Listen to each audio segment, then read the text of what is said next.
It's my privilege to be part of Tuesday Night Live, the very first edition of Tuesday Night Live, the second edition will be in 2 weeks' time, and we'll see Ellie Nielsen on that particular evening. As I say, I've known Derek Ray for around about 10 years, and we're going to enjoy his journey over the last decade or so. Derek, can we briefly go back to 2010 when an incident in your life changed your life forever? Yeah, so 15th of June 2010, I was involved in a very serious motorcycle accident. Changed my life, changed my family's life, and yeah, I wouldn't be here if it wasn't for that accident, doing what I'm doing today and doing the sport that I love. So yeah, 2010, middle of June, I was involved in a serious motorcycle accident. I think it was incredibly positive from there on, because I know we've spoken about this many times in the past, and the role played by NHS Fife in particular in your life over the next period was very significant. Yes, I think at the beginning it was NHS Tayside. I went into 9 Wells. Their care and support that they gave me and also my family, they helped put them at ease when things were quite uncertain how I was going to end up, if I was going to survive it or not. And then since working with the physiotherapist at the Victoria Hospital in Kirkcaldy, I'm always grateful, forever show my gratitude, and I tend to go in now and again just to catch up with the physios, just to let them see that I'm doing okay, and just to thank them really. A thank you goes a long way at times, and I'm always one for thanking people that have helped me along this way. Well, I have to say, I mean, I know you well enough to know that you do that over and over again. I think everybody that's worked with you greatly appreciates the number of times you say thank you. I was thinking, I was reflecting on the sad loss of Don McGregor the other day, and anytime I watched Don McGregor running, his particular running style, he stood out. Your kind of trademark is the sling, Derek, and I know it's kind of changed your life. Can you tell us a bit about the sling and how you ended up running using that particular sling? Well, going back to the physiotherapist in the hospital, it was always, before my accident I was really quite fit, and I was a 3:03 marathon runner, so quite a decent athlete. I was combination of working and training just as a hobby. During my recovery, it gave me a real good sense of direction as I wanted to get back to running. It gave me a goal to focus on. I used to pester my physios once or twice a week. I used to go, at the beginning it was 3 times a week. I used to pester Morag every other day. Can we try a run? Can we try a run? And she was like, just wait, you need to wait. So we made a makeshift sling. And my first run was within the gym at the physiotherapy unit, and it was no more than 4 or 5 metres. Still to this day, it gives me goosebumps when I think about that run, because that was the start. That was when the journey started. And then I stumbled across this guy in America, Dan, who makes all the custom-made slings for me now.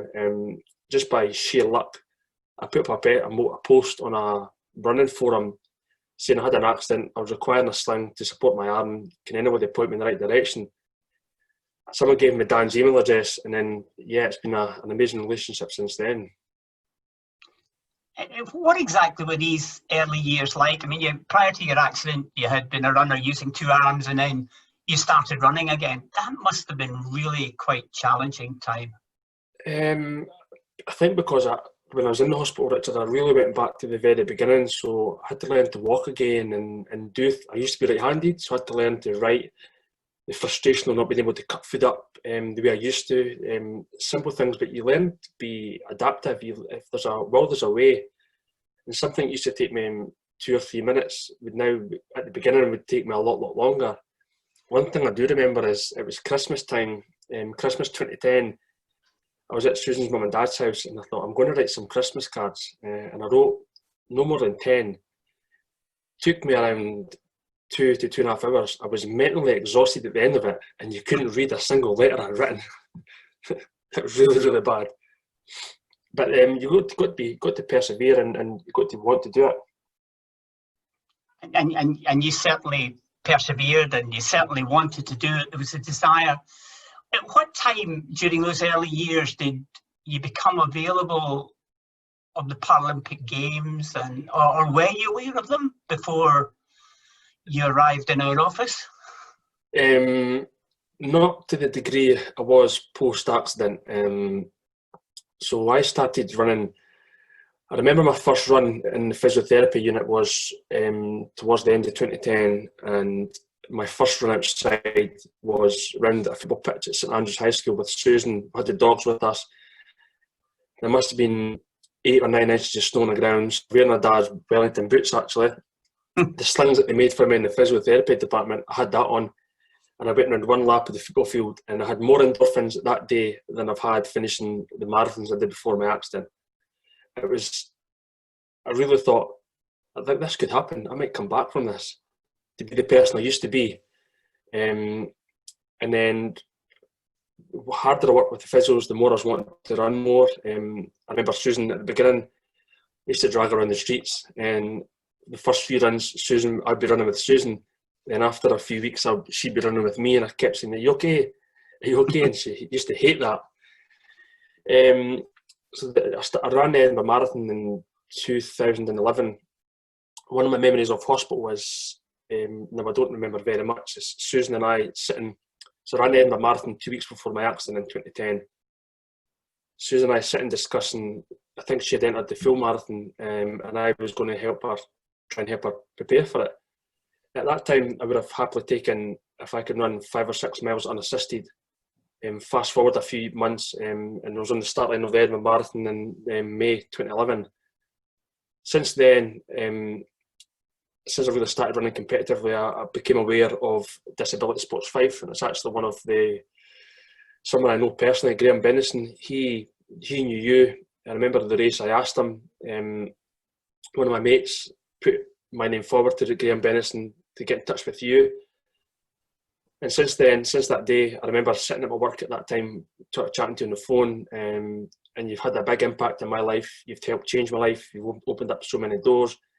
And it's not the support you've given me, but it's also my wife Susan, my friends, my family. Again, we're forever grateful for that. Very nice of you to say so. Derek, 2013, I think, was a kind of landmark time.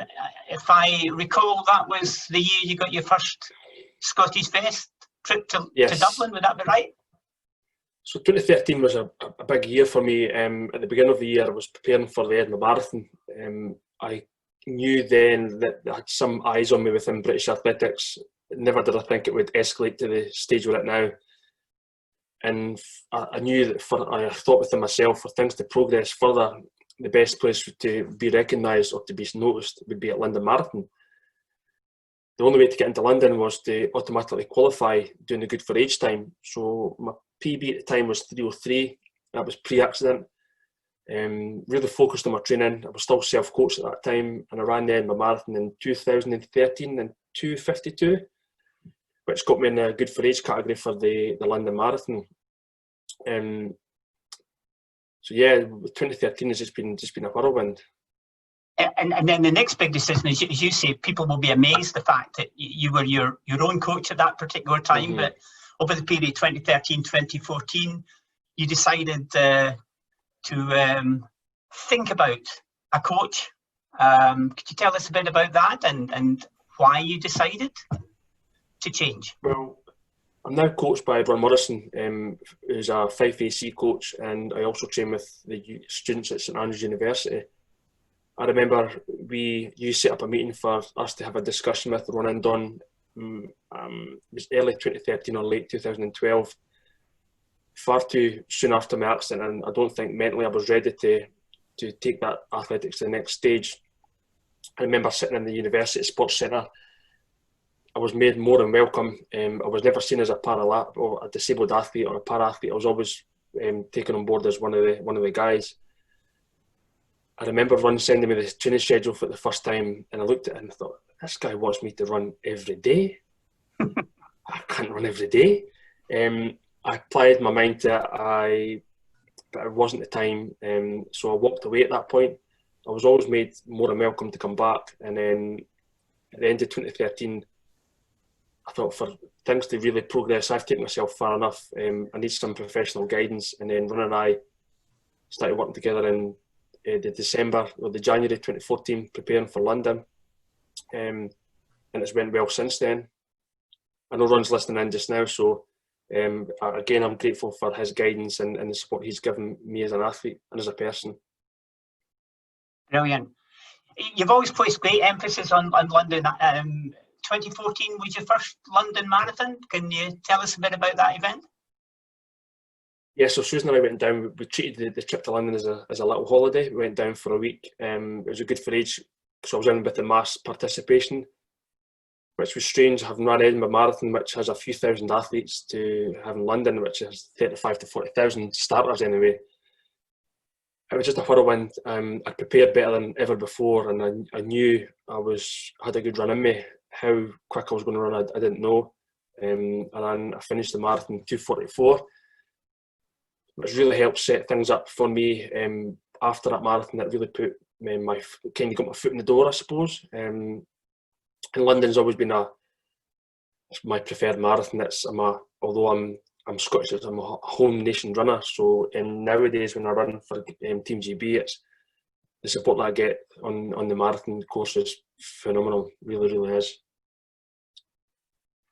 A lot of para sports people, worry terribly about the whole classification process. What was it like for you? And if I recall, you went to Berlin. Yeah, so post London 2014, Paula Dunn, so my GB head coach, she was on the case quite quickly, and she arranged for me to go out to Berlin. So again, Susan and I went out to Berlin for a week.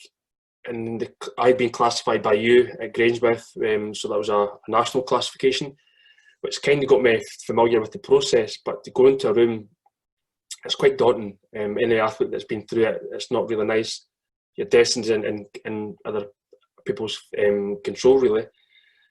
Sitting in a room, they ask you to do certain movements, what strength you have, and I done things to my best of my ability. I remember when we first met in 2011 at the Old Fife Institute, straight away, your first thing you said to me whilst meeting me, put me at ease, was, "Boy, you look like an athlete," which really let me know you as a person without even meeting you. And I remember sitting in the office and straight away you said to me, "You're a T46 athlete." And at that point, I didn't know classifications or the whole process. So I knew going into the classification that I was hopefully going to be classified T46. And luckily for me, in that classification, there is a marathon. And it's only T11 and 12, which is visually impaired, and then the T53, 54, I think, do the marathon. So I'm lucky that I'm in the sense that I've fallen into that classification, and I came away from Berlin as a T46 IPC classified athlete, which enabled me to compete internationally. That could have destroyed our relationship forever if I'd got that wrong. Smart Alec.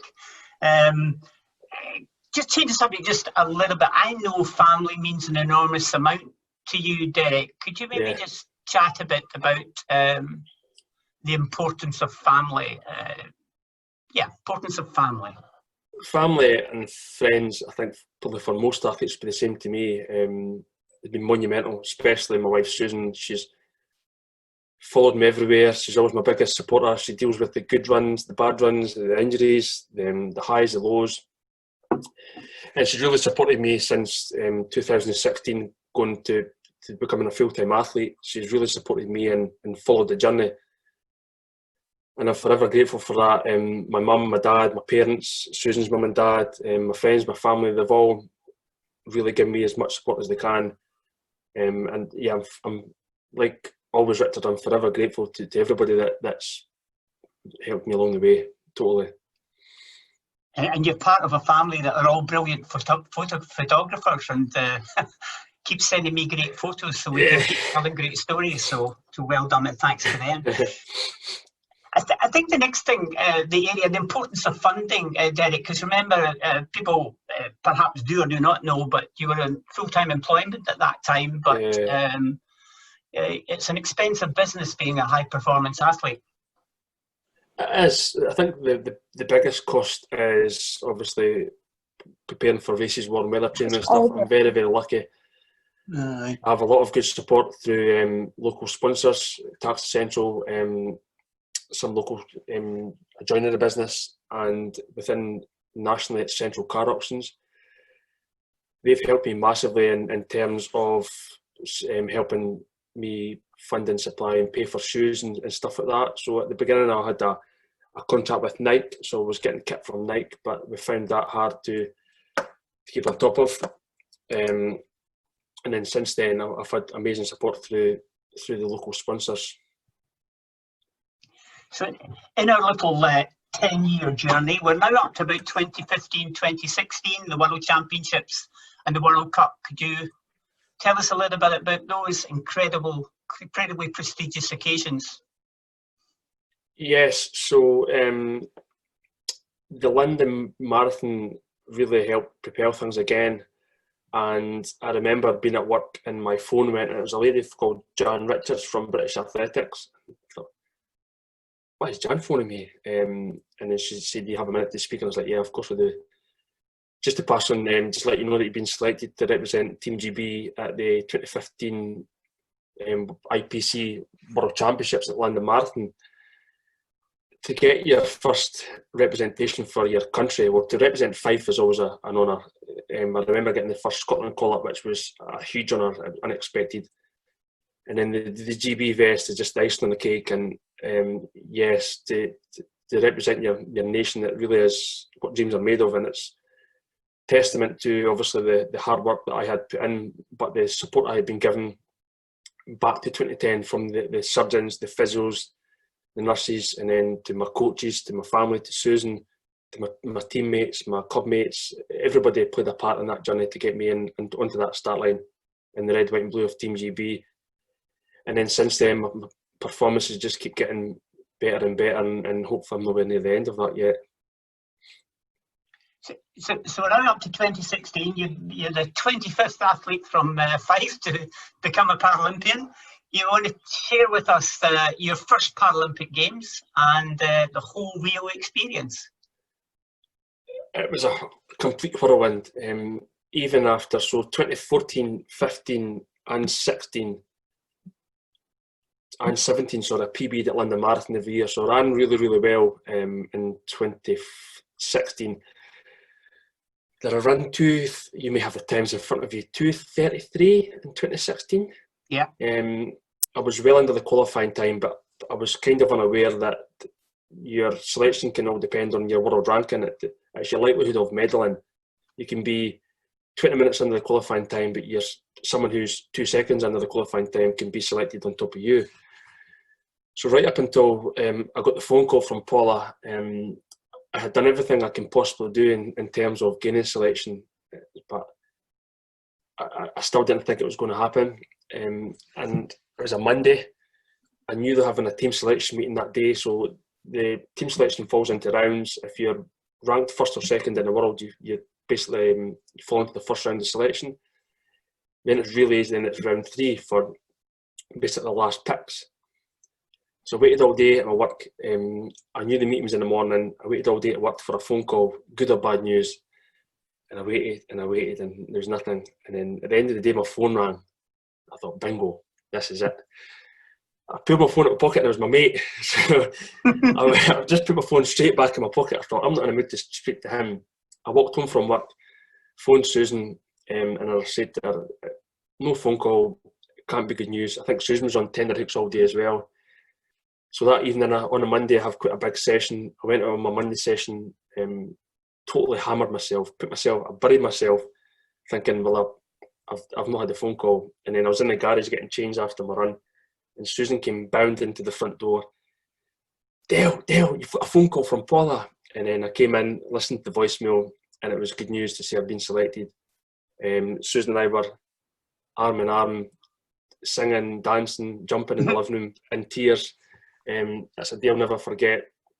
To go down to London on the back of that, to be sized up for the kit, to get the kit drop. It's all a part of the process, and yeah, it's very, very surreal.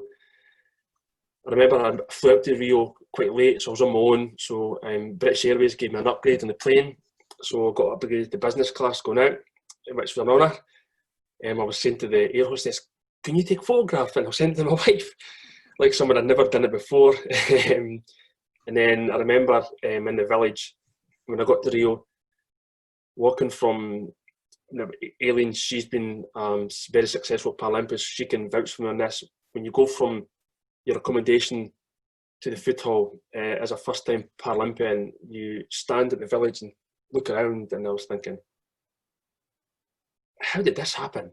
How am I here? I knew I was there. I'd worked my socks off to get there, but I was all in a bubble, and it's a feeling I'll never ever forget. And the games, that experience didn't end as well as what wanted, but like I've always said, if the performance went well, it would have been icing on the cake, but the cake still tastes extremely well without the icing. And post Rio, you had a new motivation, undoubtedly, and those of us that are kind of close to you saw that firsthand. Tell us a bit about the aftermath.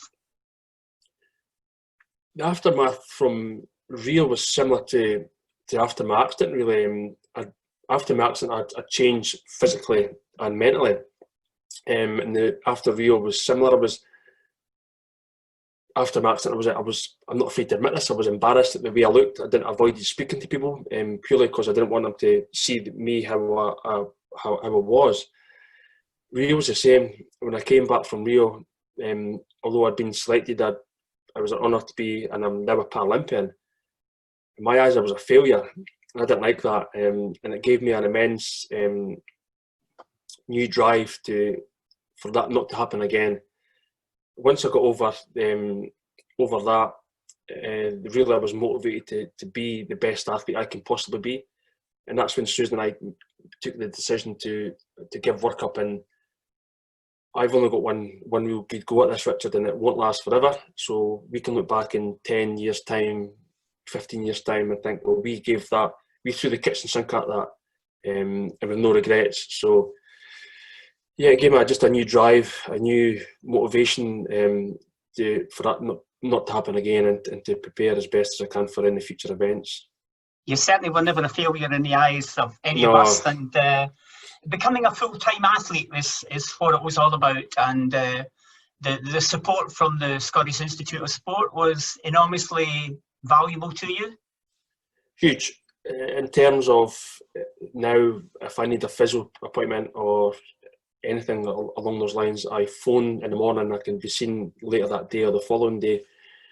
I think the biggest role Sport Scotland have played in this journey has been like the strength and conditioning. Obviously, if I'm running in a sling, I don't have the efficiency and the posture of someone who has both arms to propel themselves. And at the beginning, I was getting a lot of injuries due to lack of core strength. So I have a strength and conditioning coach that puts me through the mill twice a week, and I must be happy to do it because I travel to Dundee twice a week to get it done.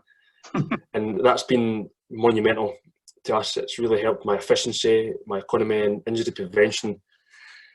Being a full-time athlete was quite strange at the beginning. I had all this free time on my hands. Luckily we had, Susan's parents had a dog at the time. It was kind of our dog.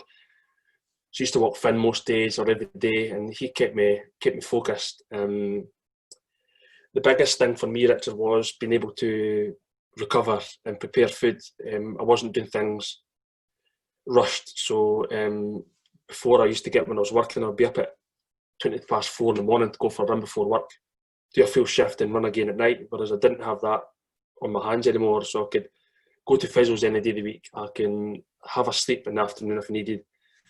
That's Susan approves that at times, my napping in the afternoon, but athletes have got to recover. Recovery is the key.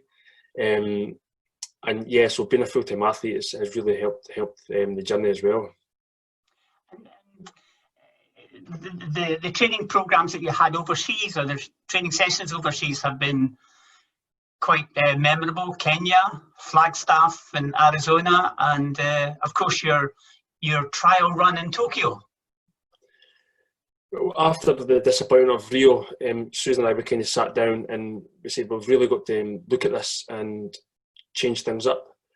So we went down to Loughborough, which is the base, or the headquarters of British Athletics. We went down and met the head of endurance, Barry Fudge, Scottish guy, with the possibility of going out to Kenya. I thought it was the right time to possibly try altitude, to start making some changes to the preparation and the training. I was told by Barry at that time, if you go to Kenya, and if you, what they call is put yourself in a hole, which is dig a hole for yourself and you struggle to get out. If you do that, you won't go back. So I went to Kenya the first year really quite cautious, and absolutely, you know yourself, I absolutely loved it.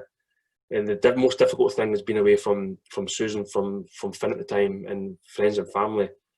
But the powers of FaceTime and WhatsApp video call kept me at home as much as possible. But Kenya is phenomenal. It's probably the best place I think I've been to, and likewise with Arizona, with Flagstaff. I went out with Callum and Derek Hawkins, which was an amazing experience for me personally, but great and for the face of para sports that a para athlete can. There's no gap between mainstream and para athletics. I was the only para athlete in Kenya. I've been the only one at British Athletics I've taken. And then to go and train with 2 Olympians in Flagstaff again was a huge honour. And the Tokyo trip, well, that must have been quite something. Yes. So really Tokyo came around after the London Marathon last year. I went into the marathon last year knowing I was in tremendous shape I've never been in before. And I knew within the first 300-400 metres, I just had a feeling within me that I told myself, this is it, today's the day, we're on it today. And that was within the first 80 to 90 seconds.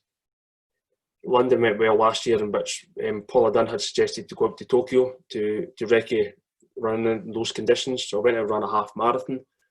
Susan and I went out again. It was an amazing experience. We went to the Olympic Museum, went to the Olympic Stadium, just to soak up that atmosphere. And like already the Japanese and people in Tokyo were buzzing for the games to come. So it's been obviously unfortunate that they had to be postponed until next year, but I'm well aware that my time will come. And you're a man that always gives back to the community, and we're very proud in Fife to have you as a peer mentor, volunteer. And I know you do lots of primary visits. That means a lot to you, Derek, doesn't it? It's massive. If I can go to a school and chat to a class or a school full of kids, and for one of them to think, do you know what, if that boy there can do it, then I can do it. I'm not saying for them to be an athlete or but if they've got dreams, and that could be to be a teacher or a nurse or a builder or whatever. Anything in life is possible. You just got to believe in yourself, and yeah, that self-belief can take you a long, long way. One of the highlights for me within my week is going to the Michael Woods on a Wednesday night to the run, jump, throw sessions. It's class. It's probably one of the best things I've done in it, and I'm excited about taking my coaching to the next level. The guys they all treat you the same. As soon as I walk in that door on a Wednesday night, I've got 2 or 3 of them shouting and making a fool of me. But that's one of the reasons why I keep going, is because given that I can't give them what they give to me, and I give them, for the hour that I'm there, my full attention, the best advice I can give. I support them, I encourage them, and that's never enough for what they give me. That's amazing. I'm grateful for that opportunity to do that. And you're hugely popular. The guys love you to bits. As we reflect on 2019, I think they love making a fool of me. Could maybe share with the audience, Derek, the kind of times you're running now, your ranking, etc. So my 10k PB is 31:20, 20 or 25. Half marathon is 68:18, I believe, and marathon PB is 2:27:08, which for the half marathon, for the marathon time, I finished last year ranked 2nd in the world.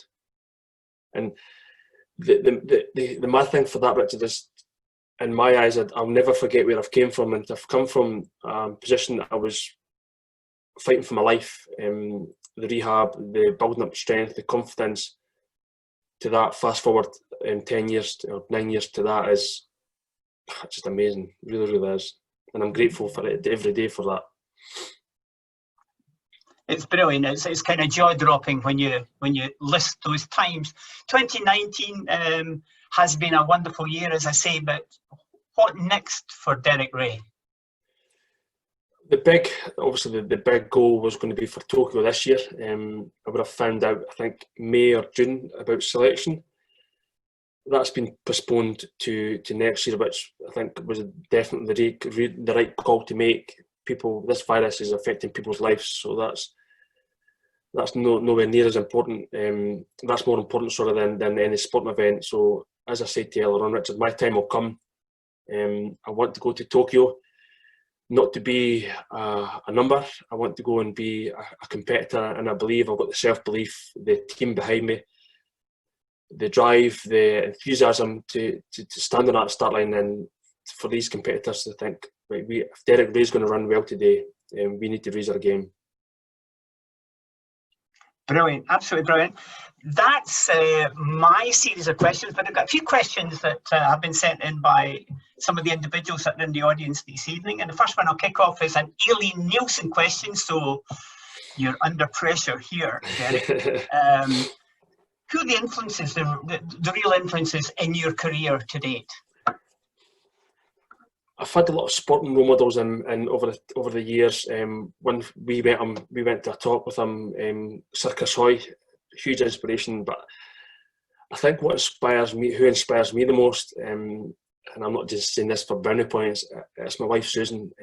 She's been through this whole journey with me from the 15th of June right up to where we are now. Susan has lived and breathed every footstep with me and supported me, and I wouldn't be where I am without Susan. And so yeah, she's my biggest inspiration, my biggest fan, and yeah, I love it to bits for that. Brilliant question, Aileen. Brilliant answer. I'm getting a thumbs up, so that's good. Here's number two. What are the advantages and disadvantages of training alone as part of a group within your training schedule? Question put by George Finlay. I'm lucky in the sense that most of my runs are done solo. Twice a week on a Tuesday and a Thursday evening, training at the university in St Andrews with my training group, 5PC, and the university students. I like the company. Obviously, the guys that I train with, there's a lot of young whippersnappers there, so I'm often chasing them around the track. It pulls me into new levels. It takes me into a whole new comfort zone. But I can do that within myself when I'm out on my own runs. When I think that's good for mental toughness, when it's really getting hard and you've got to dig yourself out a hole, there's no one there to do that for you. And then my week's finished off on a high when Susan often comes out on the bike on a Sunday morning, so it's good for us to spend. I tell Susan she's getting to spend time with me, so it doesn't go down that way. Here's another great question from George. Do you ever run just for fun without any regard to time and distance?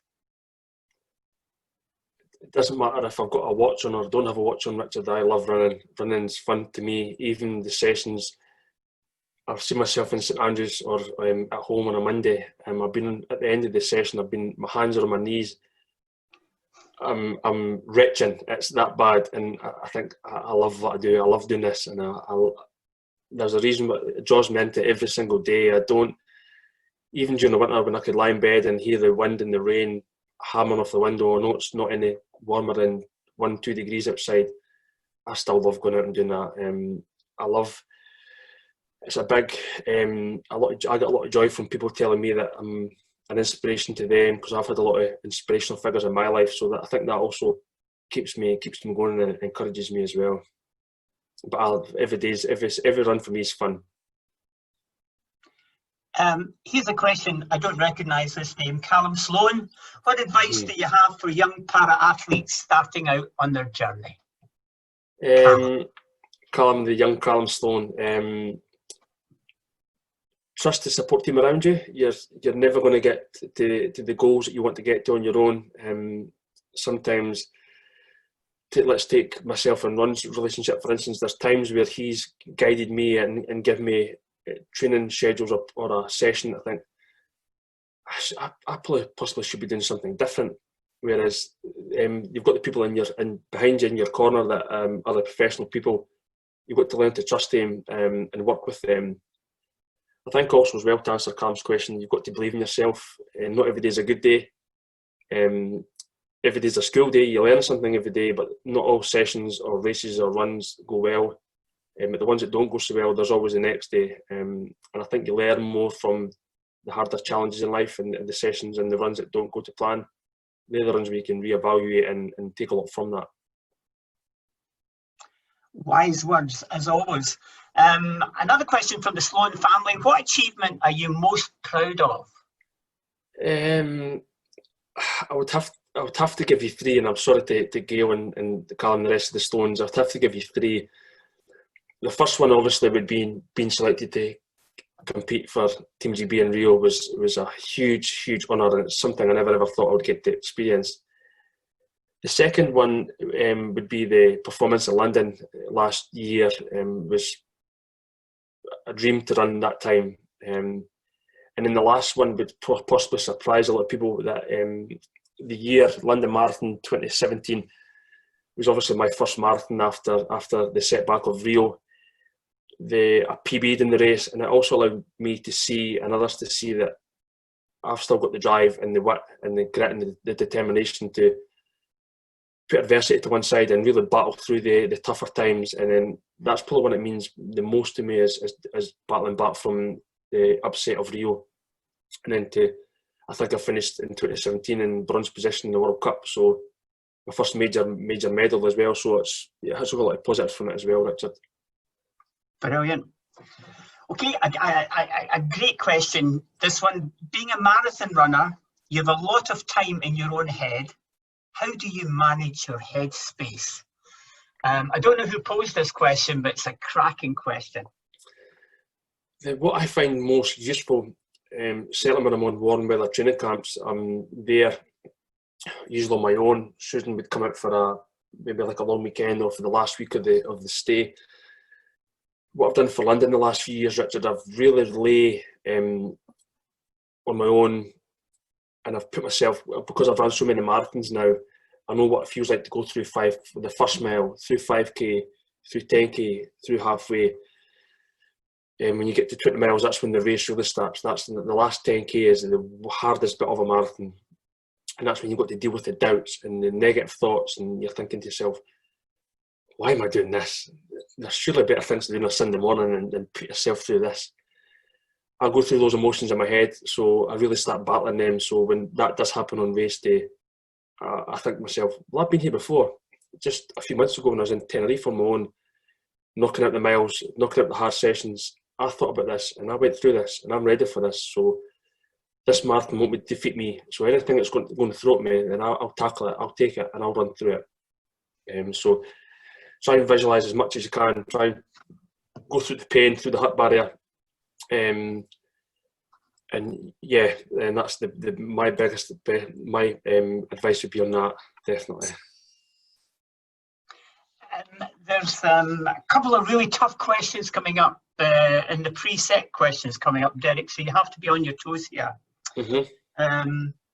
What's the song on your playlist that gets you most motivated? So I run with music on my easy runs. When I've got a long run, obviously Susan's usually with me, and then for sessions I tend not to listen to music, so I kind of get tuned into my body and I can really hear myself screaming from the inside out.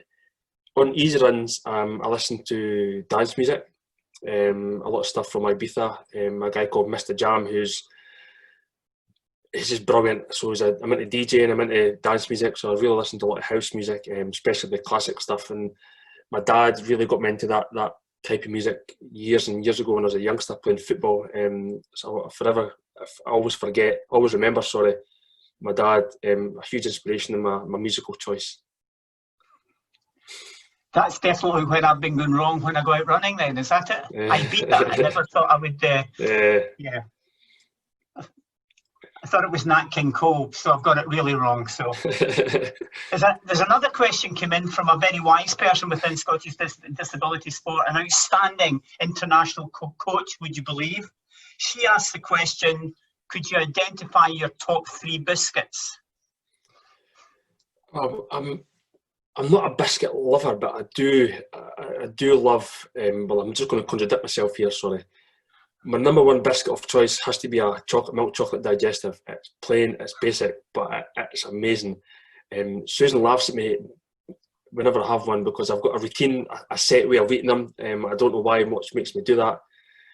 I break them up into little bits, so I eat this from the smaller part of the biscuit to the bigger part. I remember when I was young, staying at my mum and dad's house, I used to love a McVitie's Classic. And I think a traditional Scottish biscuit would be a Trinix tea cake. You can't go wrong with one of them, so they would be my top three, but a milk chocolate digestive is the number one. Number one, definitely. Well, you've no chance of being sponsored by Boyd Tunnup then for not saying Tunnup's caramel wafer then. So, Derek, that's absolutely fantastic. There's been lots of points coming in the chat line for people saying that they've been massively influenced by you, fellow Paralympians saying that they look up to you and respect you enormously, fellow athletes making points about your mental strength, your commitment, your attitude. The questions, the way you've answered the questions tonight have been absolutely quite fabulous. I'm sorry that audience, I can't open out, but there's just one question came through in the chat line that I'll fire at you because we've got 2 minutes. And that is somebody's tuned in who's just started running with a sling. Okay. Is there any specific advice that you could give to this young lady about running with a sling?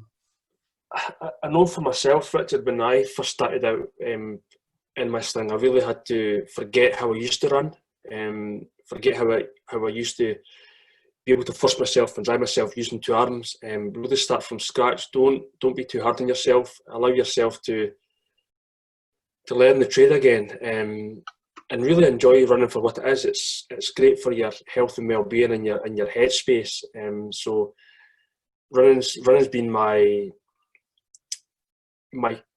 basically way I've coped with a lot of things. I ran through my hardest times in life, and I've really it's been my go-to. So yeah, to answer that question, just believe in yourself. Don't expect too much. Allow yourself to build up again, and yeah, don't be embarrassed. Be proud of yourself. Be proud of running in a sling. You're going to get some odd looks, I'd imagine, but yeah, it's all good.